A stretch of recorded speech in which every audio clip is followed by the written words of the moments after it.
Laura, just to get us started, I'm going to ask you to look at the consent form. Are you seeing it? Yes. Okay. And I know we sent it to you, so have you had a chance to read it and you're okay Yeah. with it? No, this is fine. Hi, everyone. My name is Cindy Ives. I am a professor in distance education at Athabasca University. My history with AMTEC began in the early 1980s when I worked for the National Film Board of Canada and attended a number of AMTEC conferences in the Media Festival. Later, it continued through my work as a distance education course and program developer at Laurentian University. And following that, I did a PhD in educational technology at Concordia University and established my connection with AMTEC at that time. Currently, I am the vice president of CNIE, which is the organization we'll also briefly discuss today. So I think from here we turn it over to Diane. Hi, Laura. Hi, everyone. My name is Diane James. I have been a longtime AMTEC member from the time that I was doing my graduate studies with Mary Kennedy in Newfoundland in the late 1980s, early 1990s. I've been lucky enough to serve on the AMTEC Trust, been past president of CNIE, and former book review editor of CJEC. I currently co-edit the International Journal of E-Learning and Distance Education, and I'm a coordinator with CELT, which is the Center for Excellence in Learning and Teaching at Thompson Rivers University. I'm Chris Crowley. I'm currently a manager of learning design at University of British Columbia for the next few days anyway. My involvement with AMTEC goes to the 1990s, where I was the member. I served on the board. And also, most recently, I have been involved with the AMTEC Trust Foundation. And I think that's about all I want to say about myself. So, Diane, you can start with the first leadoff question for Laura.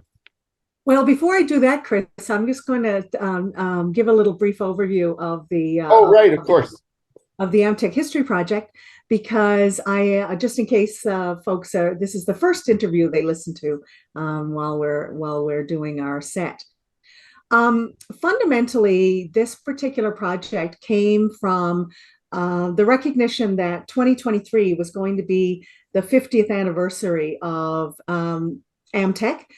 And as myself and Chris and Cindy started thinking about all of the richness of educational technology history in Canada and recognizing it had taken a slightly different path than the history of AECT, for example, down in the United States, we started to recognize that there were synergies and connections, but differences between how EdTech developed in Canada versus other places around the world. And the 50th anniversary seemed like the perfect time to salute that and start to talk to some of our memory keepers, folks that were involved in AMTEC early in its process.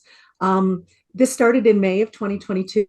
We started to call past members for the collection and curation of materials. We've begun to digitize the collection. We've started, I think, I'm not sure how many we have now yet, Chris, but we have probably a dozen or around 10 interviews at the moment with former AMTEC members, leaders within the organization. Our intention is to work through this material up into the middle of 2023, towards the end of 2023. We have an article in publication right now on the history of AMTEC up to 2023. And we're also working with CNIE to put together a more robust part of our website so that we're able to store materials there as well. So I think that's everything I need to say, Chris, and I'll get started with the first question. So Laura, I was wondering and hoping that you could spend a moment introducing yourself and giving us a little bit of your background and how you became involved with CNIE or AMTEC. Thank you. So my name is Laura Weiner, and I am the Director of Teaching and Learning Services at McGill University, which I have been for about 12 years now. And I originally met Cindy. We were graduated from the same doctoral program. I had also done my master's in ed tech at Concordia. So I obviously didn't know anything about AMTEC or educational technology really until I started the master's program. I got into that because I was working as a research assistant on a project for using computers in education to teach French grammar, English grammar at the CEGEP level. And that was straight out of my undergrad. And the person I was working with was doing a PhD in ed tech as an ad hoc program, and he really encouraged me to follow up. So I went to Concordia, and that's where I started really learning about educational technology. And so AMTEC was kind of in the air. It was the association that people talked about as the Canadian Association, which was important, and also really focused, even though it was educational communications, which was kind of an odd name. It was quickly introduced to us, especially as students, for being friendly, that it was a place that we could dip our toe in the water of presentations and publications. So it was a way into, I pulled up my CV for this actually, and it wasn't my earliest, but it was where I published my master's thesis. So when I finished my master's, and it was some of the earliest presentations that I did as a student were to AMTEC conferences. So, and it felt friendly, it felt like it wasn't going to be intimidating, and it felt encouraging to a grad student. So, and that was very much my interest, was really in kind of classic ed tech, if you will, of the computer. My focus was on using computers, integrating computers into education at various levels. So that was how I got in. Let me just pick up, Laura. A number of the faculty in the EdTech program at Concordia were very involved in AMTEC, yeah, including Bob Bernard, who we've already interviewed, Gary Boyd, Richard Schmidt, and Dennis Dix. A number of the faculty were involved, and they must have had some influence on the students, because they did when I was there, and you were there. Absolutely. They were the ones who said, hey, and encouraged to. And Richard Schmidt was my supervisor for my master's and my doctoral work. So he certainly had a big influence on that aspect. And I also took courses with Bob Bernard, and I was less connected to Gary. Well, Gary Boyd was a big influence. But I don't recall the AMTEC coming from him. I was less connected to Dennis. So for me, it came from Richard and Bob very clearly. Gary was more pointing towards cybernetics work.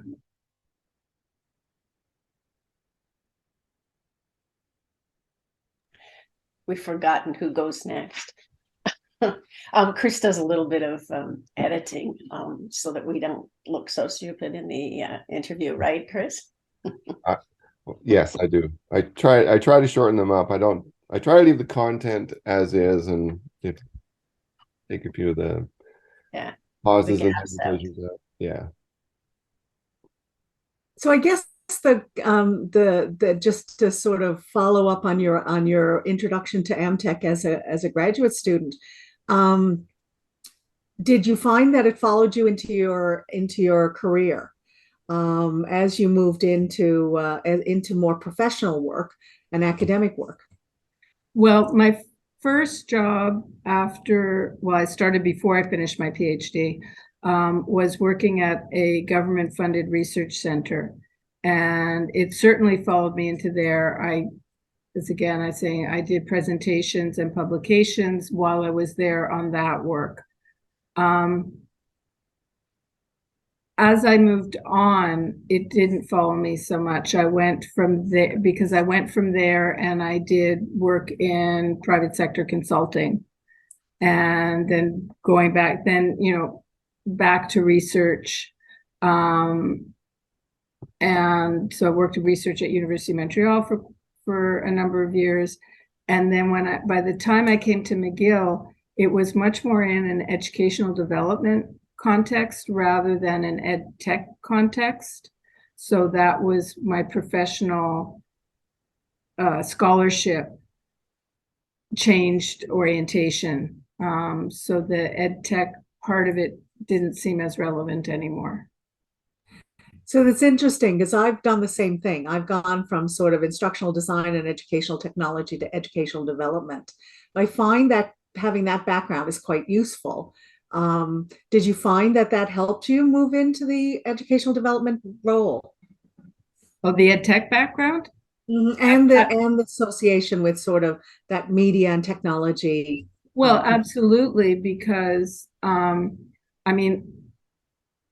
okay, I finished my PhD in 1986, and it was looking at the impact of some aspects of computers on teaching. So how computers were used and what the impact was. So for somebody coming into the 90s and starting working, and then I worked at U of M, I worked on research funded by the National Center of Excellence on, I forget what it was called, but it was a fancy name, or basically telelearning. It was a fancy name basically for ed tech.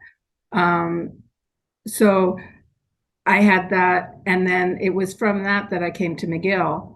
And so coming in with that was certainly an asset here, because I was far and away the most tech savvy of any of the people working on educational development, and had and then I came to the Center for University Teaching and Learning, and then I spent 3 years in the office of the CIO as the senior educational technologist, looking at all of the evaluating software, our learning management system. I was responsible for the selection of that, the implementation of that, laptop programs. So that was definitely something that I never would have been interested in or able to do without the ed tech background. But by that point, I was looking to other places for publication and presentation outlets. It was largely EDUCAUSE, ELI, POD, and then that became more the focus rather than what was going on in Canada in that regard. So you talked about doing presentations as a student, a grad student, and then later on. So did you travel to any of these conferences? Were these conferences around Canada? And yeah, I'm looking. I went to Truro, Nova Scotia, and I'm just looking at my CV. Yeah. One was in Montreal. The conference was in Montreal one year. And the other time it was in Halifax. So I did Truro and Halifax. Gee, big difference. But I went to Nova Scotia, and then one year it was in Montreal. And then I was also on the review board of the journal for about 5 years. And that's always an interesting, that started after I graduated. So it wasn't as a student, which was fine, but that was it's a lot of work being on review boards potentially, but it's always super interesting and you learn a lot from it. So I did have that involvement with AMTEC as well. Yeah, because one of the strengths that's come out is that AMTEC was very broad. It was very coast to coast with the conferences like in Halifax and Toronto, Montreal, Vancouver, and everywhere in between. So there's kind of a networking that happened. Yeah, I probably didn't go to other ones because they were too expensive and too far away. So Montreal obviously was easy, and then we did get support in those days. We could get support as grad students to be able to go to conferences more readily than you can. I mean, you still can now, but I think it's tougher.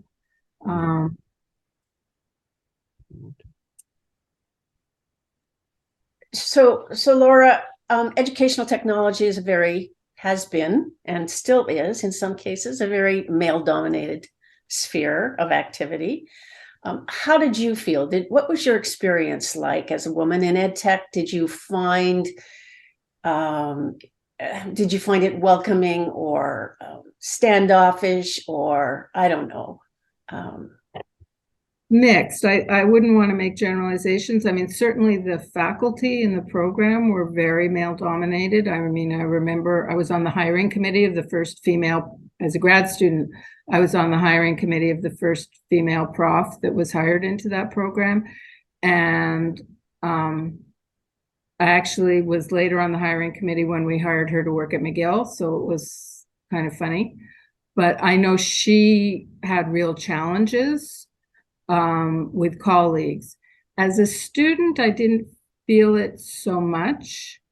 I think that my fellow students, I don't recall feeling like it was a male-dominated group of grad students.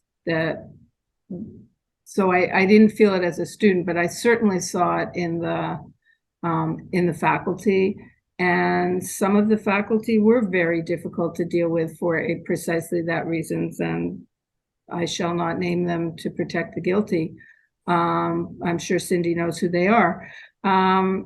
But others were very supportive, and I felt treated no differently. And I did not feel that it was hostile.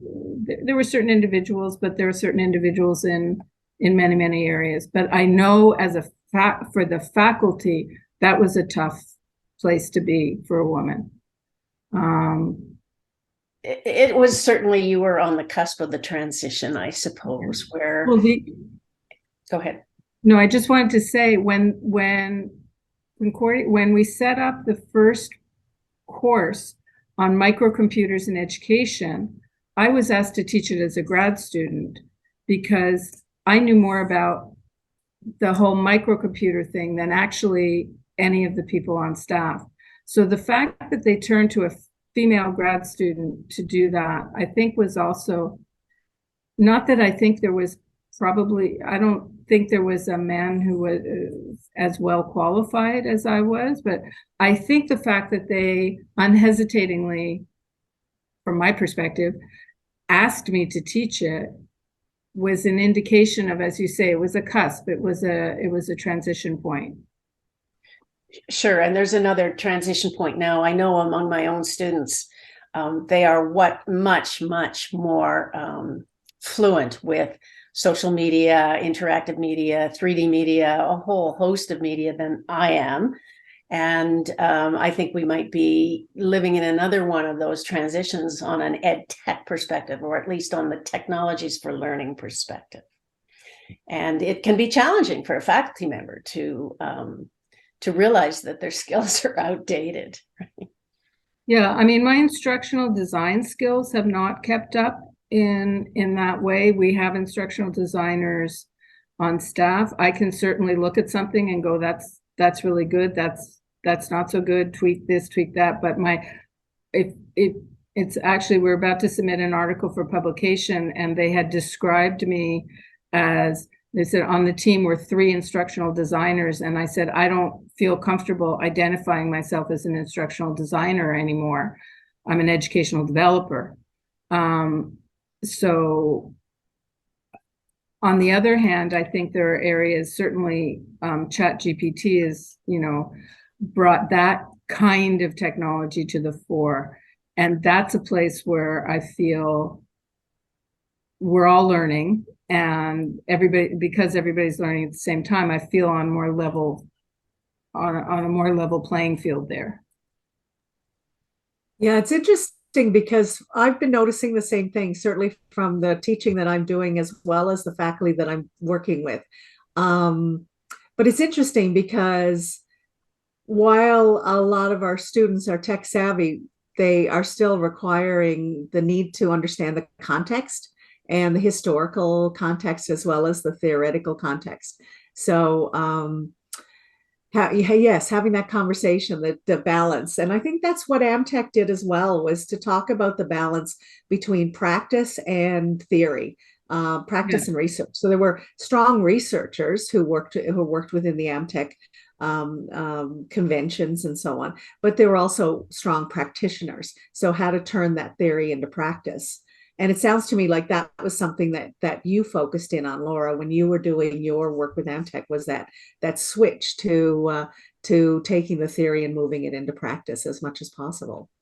Absolutely. And I mean, the strength of the program from my perspective in the master's program was the background you got in learning theories, in educational psychology, in that focus on learning and teaching, and the research methods training was also very strong. So we were well positioned to be that bridge. So the other question that I've got for you in terms of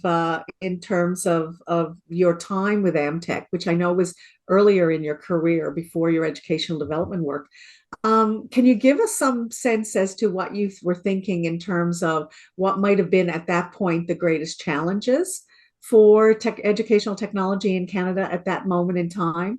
What were some of the things that you were grappling with as a student moving into your career, and then watching sort of some of your older colleagues who were already in their careers? What were the kinds of things that AMTEC was struggling with, or EdTech was struggling with? I can't say what AMTEC was struggling with, and I must say for me, that time was a very optimistic time. The future of educational technology looked very bright. Part of that was when I left that was the time when they were teaching kids to program in elementary school, and Logo and the Turtle and all of that stuff. So even it was coming into mainstream K-12 education. I went from my doctoral program into a research center where I worked for 5 years that was focused exactly on integrating computers into education. The work I did for National Centers of Excellence was again we were doing collaborative learning online. And so I look back now on a lot of my early work, and it was really, we now have the technology to be able to do some of what we were envisioning then. So for me, it was very optimistic, probably until I got to the educational development side of it. So once I switched from doing ed tech to educational development, that's when the challenges arose. And it was not just resources, although obviously that was a big one. It was attitudes and knowledge of the instructor base, willingness and knowledge, and the institutional constraints, which sometimes unnecessarily hampered the way you could advance things. But even when I came to McGill, I mean, we were pretty early on having a university-wide learning management system and automatically creating courses for people. So trying to lower the barriers. So this is nice. Thank you for this conversation, because it's kind of making me realize that I was lucky in that regard, I think, to be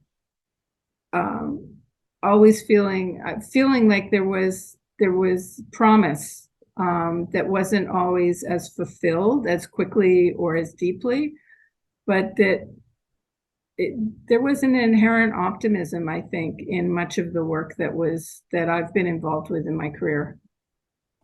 And I think your experience mirrors mine. That's for sure. I think the promise of the educational technology side of the house, walking into educational development, you're absolutely right. You looked at the institutional constraints, You looked at the human constraints in terms of folks' willingness to move forward. It's interesting, and this is a little bit off topic, but just curious in terms of, have you noticed a difference in at least the faculty engagement in educational technology as an educational developer since COVID, for example? Oh, well, yeah, that was kind of baptism by fire.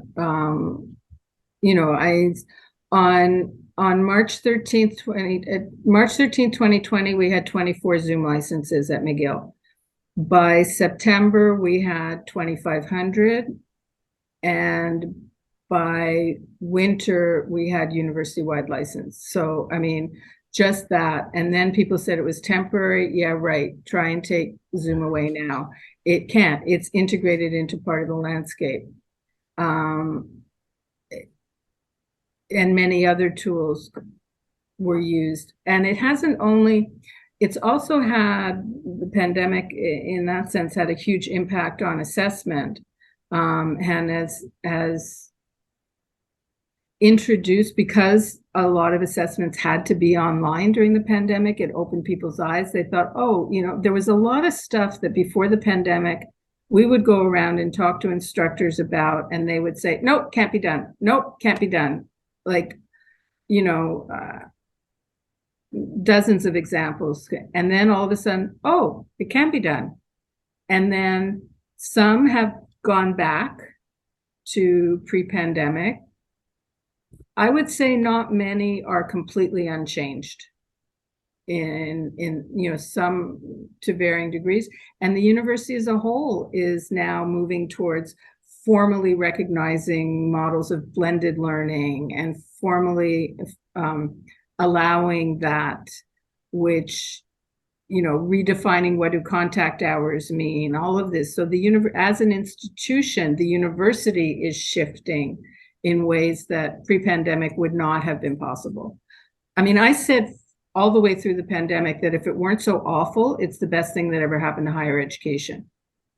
And I believe that. I mean, was it worth the price? No, probably not, but it wasn't all bad. And the thing about educational technology and the thing about AMTEC is that it was always about the appropriate use of technologies with learning as a focus. Always, always, always, always. Always, always. And that's what, in fact, we were trying to do at McGill when we were working together. And what we've tried to do at other universities, all four of us, plus all of our other colleagues, over the course of a generation. It's about choosing the appropriate technology to support the type of learning that is desired, expected, needed. And AMTEC had a history of focusing on that from the very beginning. That's one of the things we've been able to see in the documentation and in the interviews. No, and certainly, as I say, as I look back on what I was presenting and publishing there, it was about, evaluating courseware, selecting, experimentation. I mean, it was exciting, and you're absolutely right, Cynthia. And I think the strength of the field, and that was reflected in AMTEC, was not technology for technology's sake. It never was. And that was when you see people who were coming at it from computer science and engineering and other places, they had a tool, they were going to find a place for that tool. However appropriate it was or wasn't. I guess I'm not sure how to frame the question, but you talked about you were on the review committee and you spent it was a lot of work and such, and you've done presentations. Why would you do that? What is the role in things like AMTEC or currently CNIE? How do you see that as a benefit to colleges, universities, K-12 across the country? Well, to be honest, I really have not been involved with CNIE. I sort of never found my way back. That's okay. To that. No, but I want to, so I can't speak for you. You mentioned CNIE in the question, and I can't speak for that. Certainly the benefit personally as a grad student and a freshly minted PhD professional, it's a wonderful learning opportunity. So that was what I valued out of it. I think that's why I do any reviews, any review boards. It's because you have a chance to learn, as well as making a contribution. I like to think by, giving constructive feedback to authors to help them be able to disseminate their work. But the selfish reason is you get to learn a lot. So that's from a review point of view. And I think that opportunity for networking that afforded, which in a sense now where I get that from is there's a Montreal-based consortium called Saltese, which provides that very local networking across levels of education, which I think AMTEC provided, which was very important. Not just being in the university world, but being open to the college world and the K-12 world. And so that I think was a strength of AMTEC. And I think it really, certainly the people who were there were the doers. And they were people who were getting things done and getting things, moving things forward in their particular context. And if you're one of those people, it's always nice to get encouragement and constructive feedback from your colleagues who won't necessarily be at your institution or at the institution next door, because there was a very small number of people who were really interested in doing this work. So we couldn't connect. We couldn't just say, oh, well, we'll just talk amongst ourselves at McGill and that'll be good. Actually, that follows up on one of the questions that I wanted to ask you, which was what made AMTEC important to educational technology, to careers, to the 50 years that it existed. And I think you nailed the what I would consider to be the answer to that in your answer to the other question, because you're right. I can count on many hands the number of times I was the only person in an institution who could speak about educational technology in a way that would have made a difference had anyone sort of had we been multiplied and been able to be listened to. So it's one of those things where, yes, you had to seek out your people. They were often one or two or three in very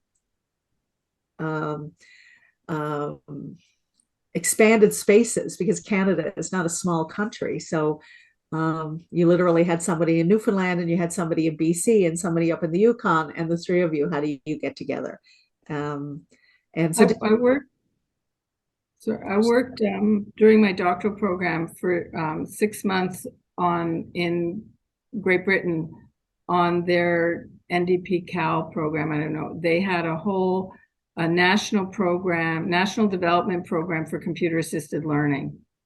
And I worked evaluation of the projects and whatever. But what was so striking for me about that experience was that you could have a one-day meeting with everybody in the country who was doing the work, because everybody could get a fast train to Manchester or to London, and they could come down in the morning, you could meet all day, and they could go home at night.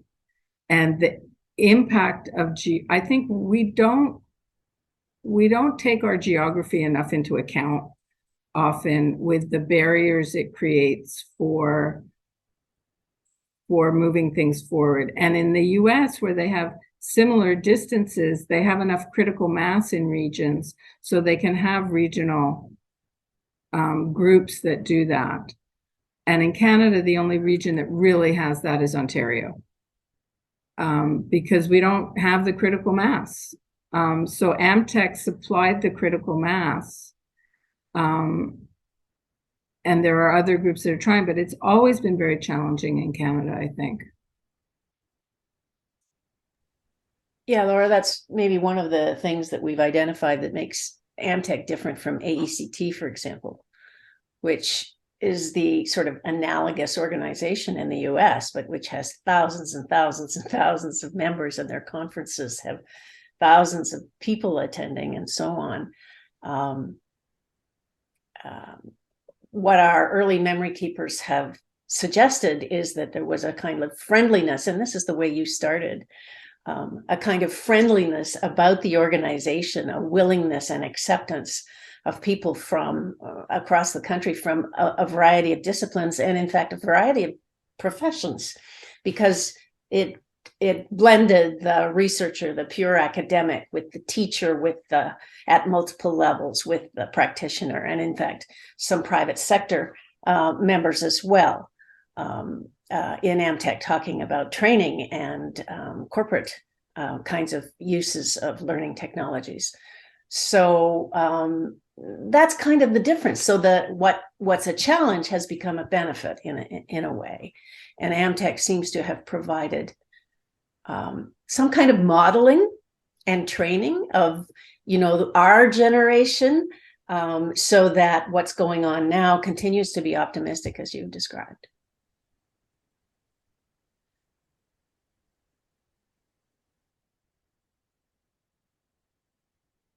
The other thing I would say, and it goes with the friendly, is a lot of other associations.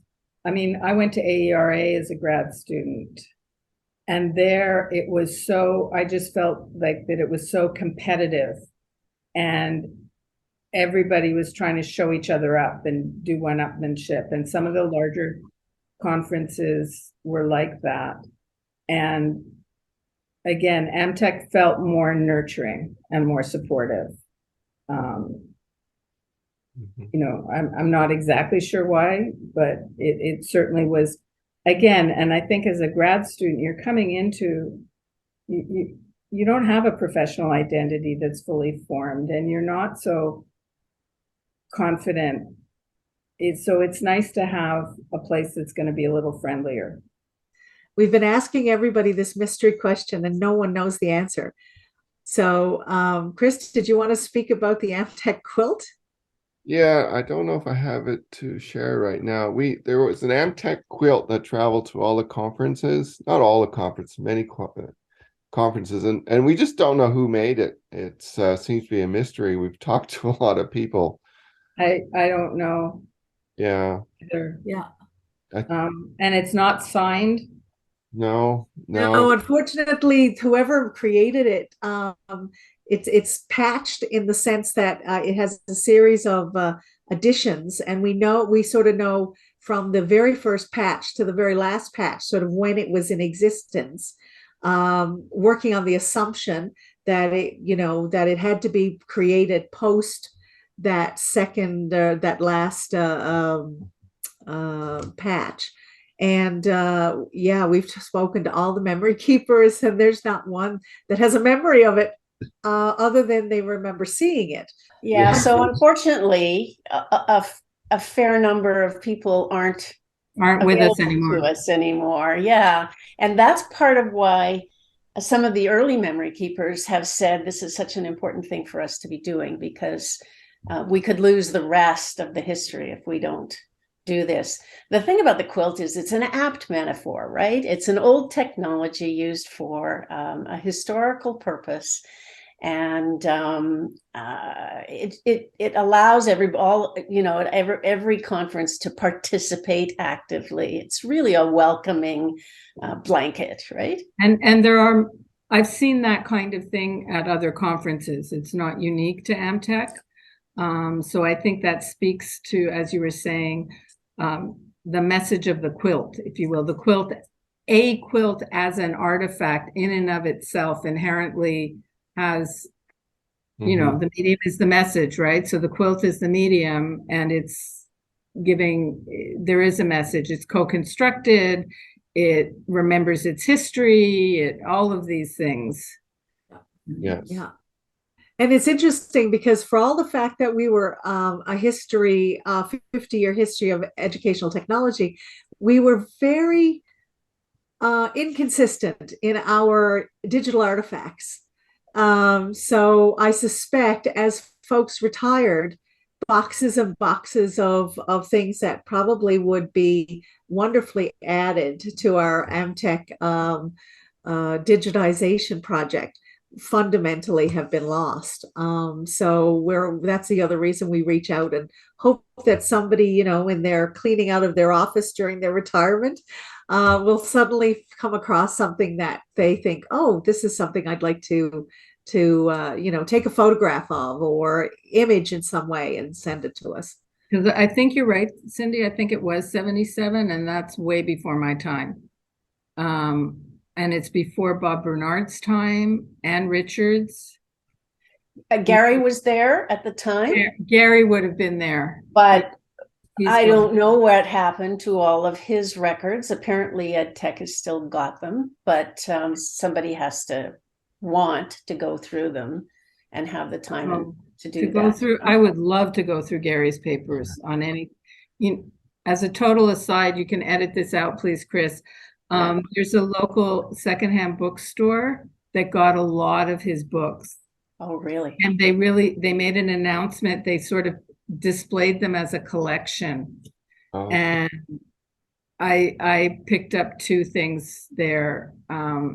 And totally eclectic, esoteric, wonderful mix that if you knew Gary, it was like they exemplified who he was. So it was. And annotated the way he would write on things? One of them, like it was, and just, I didn't even realize it, but I opened it and saw that his signature was there. And then I have things that he inscribed to me and gave to me and stuff that were, I have one up on in front of my desk that says rule number 1, no not having fun.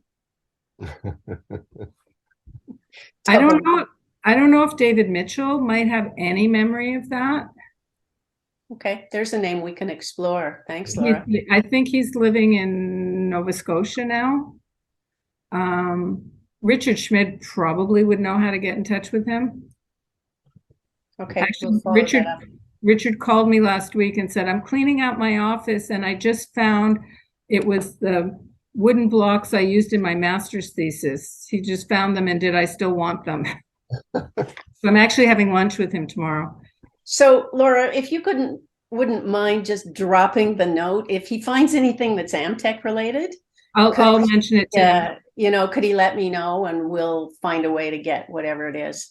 Yeah, I don't know that Richard would have a lot of stuff, but I don't know. His name has come up from time to time. We haven't interviewed him. If we should, it would be great to know that before he retires. And well, he's retired.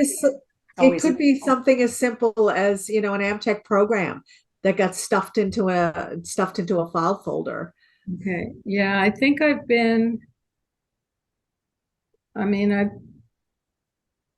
pretty ruthless on that stuff myself, if I'd known. But if I come across things, and presumably you have a full collection of the publications?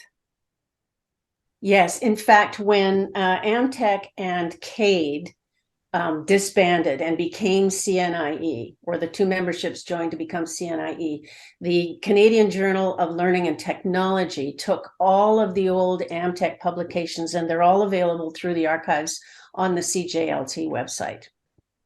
So I think it's a good idea for us to say thank you so much to Laura. Really appreciated your connection to AMTEC as a young graduate student and how you sort of frame your ultimate career. And thank you so much for sharing that with us. We really appreciate it. Well, as I said, thank you for the opportunity, because it's, you know, reflection is when you learn most. And I haven't reflected on any of these things for a very long time. So it's you've left me feeling more up than when I started this meeting. So thank you very much for that. Thanks, Laura. It's our pleasure to interview you, to see you again, and we look forward to the future. Okay, take care. Good luck with finishing up the project. Thank you. Bye.